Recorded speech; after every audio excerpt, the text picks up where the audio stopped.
അപ്പോൾ ഇനി നമ്മൾ പഠിക്കുവാനായിട്ട് പോകുന്നത് 118ാമത്തെ പേജിൽ ദ ലാസ്റ്റ് പാർട്ട് ഒരു ബോക്സിൽ തന്നിരിക്കുന്നുണ്ട്, ഒരു യെല്ലോ ടൈപ്പ് ബോക്സിനകത്ത്. ആ ഭാഗമാണ് നമ്മൾ ഇനി പഠിക്കുവാനായിട്ട് പോകുന്നത്.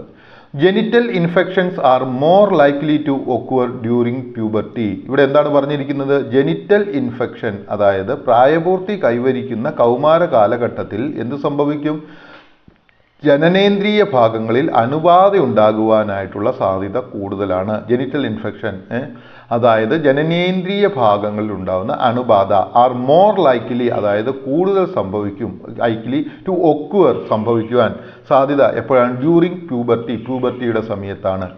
To prevent this special care should be taken to wash this parts with mild soap solution. അപ്പം എന്താണ് പറയുന്നത്?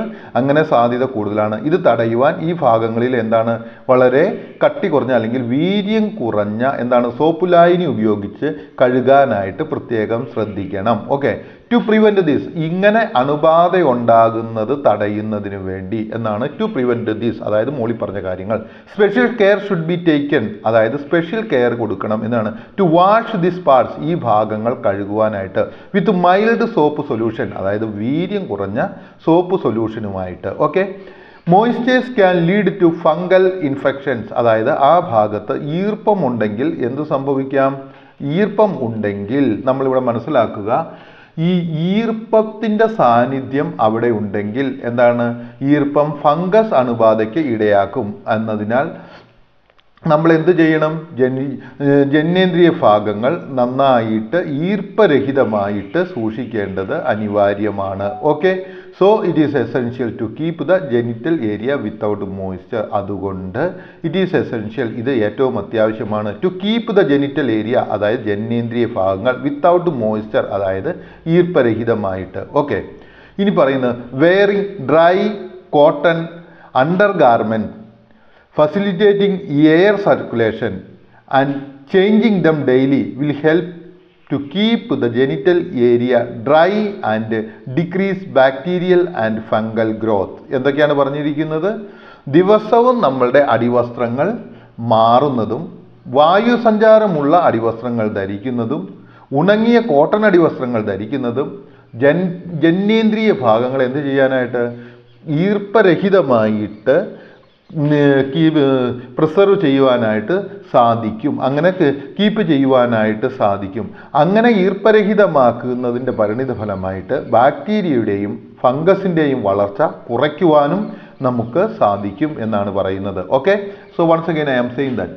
So okay, so it is essential to keep genital area without moisture, അവിടെ മോയ്സ്ചർ ഇല്ലാതെ വെക്കണം. Wearing dry cotton undergarments, അതായത് ഉണങ്ങിയ cotton കൊണ്ടുള്ള എന്താണ്? അണ്ടർ ഗാർമെൻറ്റ്സ്, അതായത് underwears. Okay, facilitating air circulation, അതുപോലെ തന്നെ എന്ത് ചെയ്യുന്നു? ആ തരത്തിലുള്ള അണ്ടർ ഗാർമെൻറ്റ്സ് എന്ത് ചെയ്യുന്നു? എയർ സർക്കുലേഷനും സഹായിക്കുന്നു. ആൻഡ് ചേഞ്ച് ദം ഡെയിലി, അതുപോലെ തന്നെ അവ എല്ലാ ദിവസവും മാറി ഉപയോഗിക്കണം. Will help to keep the genital area, അതെന്ത് ചെയ്യുന്നു? ജെനിറ്റൽ ഏരിയ എങ്ങനെ സംരക്ഷിക്കാൻ സാധിക്കുന്നു? ഡ്രൈ, അതായത് ഉണങ്ങിയത് അല്ലെങ്കിൽ ഈർപ്പരഹിതമായിട്ട്. And decrease bacterial and fungal growth, അങ്ങനെ ബാക്ടീരിയയുടെയും ഫംഗസിൻ്റെയും വളർച്ചയെ കുറയ്ക്കാനായിട്ട് സാധിക്കും. ഓക്കെ, ഇനി നമ്മൾ പോകുന്നത് ഇവിടെ നമുക്ക് തന്നിരിക്കുന്നത് എന്താണ്? 2 ഇൻഡിക്കേഷൻസ് ആണ് തന്നിരിക്കുന്നത്. Change in the uterus during the menstrual cycle, അതായത് നമ്മളോട് പറഞ്ഞിരിക്കുന്നത് മെൻസ്ട്രൽ സർക്കിളിൽ എങ്ങനെയാണ് വൂമ്പിന് അല്ലെങ്കിൽ ഗർഭപാത്രത്തിന് ഉണ്ടാകുന്ന മാറ്റങ്ങൾ എന്നാണെന്ന് ചോദിച്ചിരിക്കുന്നത്. അപ്പം ഡേ 1 to 6, അതായത് 1ാമത്തെ ദിവസം മുതൽ 6ാമത്തെ ദിവസം വരെ ഈ ഗർഭപാത്രത്തിൽ എന്താണ് പ്രശ്നം വരുന്നത്? മെൻസ് ഫേസ് ആണ്, അതായത് അവിടെ ബ്ലീഡിങ് സംഭവിച്ചുകൊണ്ടിരിക്കുന്ന സമയമാണ്. 6ാമത്തെ ദിവസം അല്ലെങ്കിൽ 7ാമത്തെ ദിവസം മുതൽ 14ാമത്തെ ദിവസം വരെ എന്താണ് സംഭവിച്ചുകൊണ്ടിരിക്കുന്നത്? അത് ഫോളിസെല്ലുലർ ഫേസ് ആണ്. എന്ന് വെച്ച് കഴിഞ്ഞാൽ ഒരു എഗ്ഗ് എന്ത് ചെയ്യുന്നു? അവിടെ മച്വർ ആകുന്നു. ഓക്കെ, മച്വേഴ്സ് ദ ഓവറിൻ, അവിടെ ആ ഓവറിനിൽ മച്വർ ആയിത്തീരുന്നു. എന്ത് ചെയ്യുന്നു? ഫോളിസെൽ. ഈ ഓവറിനകത്ത് അതെന്താണ് ചെയ്യുന്നത്? അവിടെ ഫോലീസ്ലി എന്ന് പറയുന്നത് ഒരു സഞ്ചി പോലെയുള്ള ഒരു സാധനമാണ്. അത് ഒരു തരം സ്മോൾ ഫ്ലൂയിഡ് ഫിൽഡ് സാക്കാണ്. അതിൻ്റെ അകത്ത് ഒരു തരം ഫ്ലൂയിഡ് ഉണ്ട്. ആ ഫ്ലൂയിഡ് എന്ത് ചെയ്യുന്നു? ഇത് ഓവറിയിൽ വെച്ച് രൂപപ്പെട്ടിട്ട് അതിൻ്റെ അകത്താണ് ആ മച്വർ എഗ്ഗ് ഉള്ളത്, അല്ലെങ്കിൽ ആ വളർച്ച പൂർത്തീകരിക്കപ്പെട്ട എഗ് ഉള്ളത്. And the uterine lining prepares to receive a fertilised egg. എന്നിട്ട് അതേ സമയം തന്നെ എന്ത് ചെയ്യുന്നു, യൂട്രസ് അതായത് ഗർഭപാത്രം എന്ത് ചെയ്യുന്നു, അതിനെ ഒരു മച്വർ ആയിട്ടുള്ള അല്ലെങ്കിൽ ഒരു ഫെർട്ടിലൈസ്ഡ് ആയിട്ടുള്ള എഗ്ഗിനെ അല്ലെങ്കിൽ ബീജങ്ങൾ തമ്മിൽ അതായത് പുരുഷ ബീജവും സ്ത്രീ ബീജവും കൂടിച്ചേർന്ന് ഇതായിരിക്കുന്ന ഒരു ഫെർട്ടിലൈസ്ഡ് എഗ്ഗിനെ അല്ലെങ്കിൽ ഒരു എംബ്രിയോയെ സ്വീകരിക്കുവാൻ തയ്യാറാകുന്നു. പിന്നെ 14ാമത്തെ ദിവസം എന്താണ് സംഭവിക്കുന്നത്? അവിടെ നിങ്ങൾ ആ പിക്ചറിൽ കണ്ടിട്ടുണ്ടായിരിക്കും. 14ാമത്തെ ദിവസം ഒരു പച്ച മാർക്ക് തന്നേക്കും, ഓവുലേഷൻ. എന്താണ് അവിടെ സംഭവിക്കുന്നത്? The ovary releases the egg. ഓവറിയിൽ നിന്നും ആ എഗ് എന്ത് ചെയ്യുന്നു, പുറത്തേക്ക് തള്ളുന്നു. Which can be fertilised by a men's sperm if present. അങ്ങനെ പുറന്തള്ളപ്പെടുന്ന എഗ് എന്ത് ചെയ്യുക, ഫെർട്ടിലൈസ് ചെയ്യപ്പെടാം അവിടെ ഒരു പുരുഷന്റെ ബീജം ഉണ്ടെങ്കിൽ. ഇനി 15 മുതൽ 28 ദിവസം വരെ അതിനെന്താണ് പറയുന്നത്? സെക്രേറ്ററി ഫേസ് എന്നാണ് പറയുന്നത്. അപ്പം ഈ സെക്രേറ്ററി ഫേസിന്റെ പ്രത്യേകത എന്താണ് എന്ന് നമുക്ക് നോക്കാം. The egg travels through the fallopian tube to the uterus. അവിടെ ആ എഗ് എന്താണ് ചെയ്യുന്നത്, ഫെലോപ്പിയൻ ട്യൂബിലൂടെ യൂട്രസിലേക്ക് എത്തുന്നു. ഈ fertilised the embryo may attach to the uterine lining. അതായത് യൂട്രൈൻ ലൈനിങ് അതായത് ഈ ഫെർട്ടിലൈസ്ഡ് ചെയ്ത എഗ്ഗിനെ യൂട്രസിൽ വളരാൻ വേണ്ടിയിട്ട് യൂട്രസിനകത്ത് സൃഷ്ടിക്കപ്പെടുന്ന ഒരു കവചത്തെയാണ് ഈ യൂട്രൈനിങ് ലൈനിങ് എന്ന് പറയുന്നത്. അപ്പോൾ ഫെർട്ടിലൈസ്ഡ് ആയിട്ടുള്ള എഗ്ഗാണ് വരുന്നതെങ്കിൽ ആ എഗ്ഗ് ആ യൂട്രൈൻ ലൈനിങ്ങിനകത്തേക്ക് അറ്റാച്ച് ചെയ്യപ്പെടും അല്ലെങ്കിൽ അതുമായിട്ട് ഹാങ് ചെയ്യപ്പെടും. And the woman will become pregnant. അങ്ങനെ ആ സ്ത്രീ പ്രഗ്നന്റ് ആയിത്തീരും. If the egg is not fertilised, ആ എഗ്ഗ് അവിടേക്ക് വരുന്ന എഗ്ഗ് ഫെർട്ടിലൈസ്ഡ് എഗ്ഗ് അല്ല എങ്കിൽ എന്ത് പറ്റും, യൂട്രൈൻ ലൈനിങ് വിൽ ഷെഡ്. ആ യൂട്രൈൻ ലൈനിങ് അവിടെ രൂപപ്പെട്ടിരിക്കുന്ന ആ ലൈൻ എന്ത് ചെയ്യും, അത് ഷെഡ്, അത് പുറത്തേക്ക് ഡിസ്ചാർജ് ആയി പോകും. അവിടെ ഡിസ്ചാർജായി വരുന്നതാണ് എന്ത്, ഈ മെൻസ്ട്രൽ ആയിട്ട് വരുന്നത് അല്ലെങ്കിൽ ഈ ബ്ലഡും കലകളും ഒക്കെ ആയിട്ട് വരുന്നത്.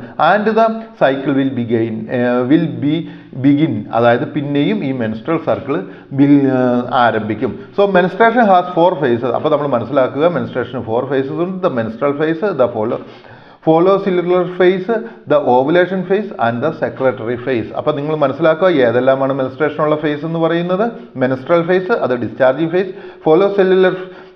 ഫോളിസെല്ലുലർ ഫേസ് അതായത് ആ എഗ്ഗ് അതിൻ്റെ അത് രൂപപ്പെടുന്ന ഫേസ്, ഓവുലേഷൻ ഫേസ് അതായത് ഫെലോപ്പിയൻ ട്യൂബിലേക്ക് ആ എഗ്ഗിനെ പുറന്തള്ളപ്പെടുന്നത്, ആൻഡ് ദ സെക്രട്ടറി ഫേസ് അതായത് ഒരു സ്ത്രീ എന്താണ് ഗർഭിണിയാകുന്നില്ലെങ്കിൽ ആ അണ്ടത്തെ പുറത്തേക്ക് ആ കോശത്തെ എഗ്ഗിനെ പുറത്തേക്ക് തള്ളപ്പെടുന്നത്, അതിനോടൊപ്പം തന്നെ യൂറിറ്റൈൻ ലൈനിങ്ങിനെയും മൊത്തമായിട്ട് പുറത്തേക്ക് തള്ളപ്പെടുന്നത്. ഓക്കെ, അപ്പം ഇനി ഒരു കാര്യം കൂടി നോക്കുക. The second half of woman's period starts right after the ovulation happens. അതായത് ഈ രണ്ട് സ്റ്റേജായിട്ട് തിരിച്ചു കഴിഞ്ഞാൽ ഓവുലേഷൻ കഴിഞ്ഞാൽ അടുത്ത സ്റ്റേജ് സെക്കൻഡ് ഹാഫ് ആണ് എന്ന് നമുക്കറിയാം.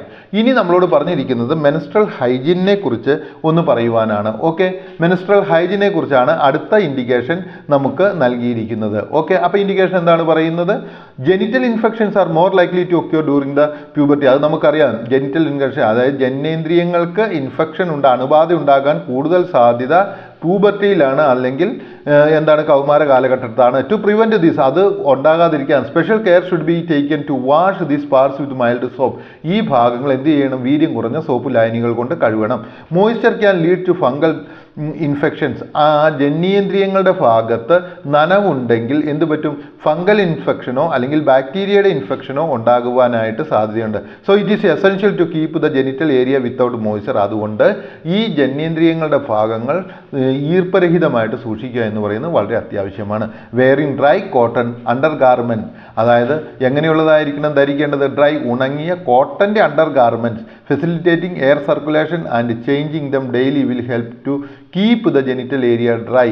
അപ്പോൾ എന്ത് ചെയ്യുന്നു, ഇങ്ങനെയുള്ള വസ്ത്രങ്ങൾ ഈ ജെനിറ്റൽ ഏരിയയെ ഉണങ്ങിയതും വരണ്ടതും അതുപോലെ തന്നെ യാതൊരുവിധ അണുബാധ ഇല്ലാതെയും സൂക്ഷിക്കാനായിട്ട് ഉണങ്ങുന്നത് കൊണ്ട് തന്നെ ബാക്ടീരിയയുടെയും അതുപോലെ ഫംഗസിൻ്റെയും അണുബാധ ഇല്ലാതെ ഇരിക്കുവാനായിട്ട് സഹായിക്കുന്നതാണ്.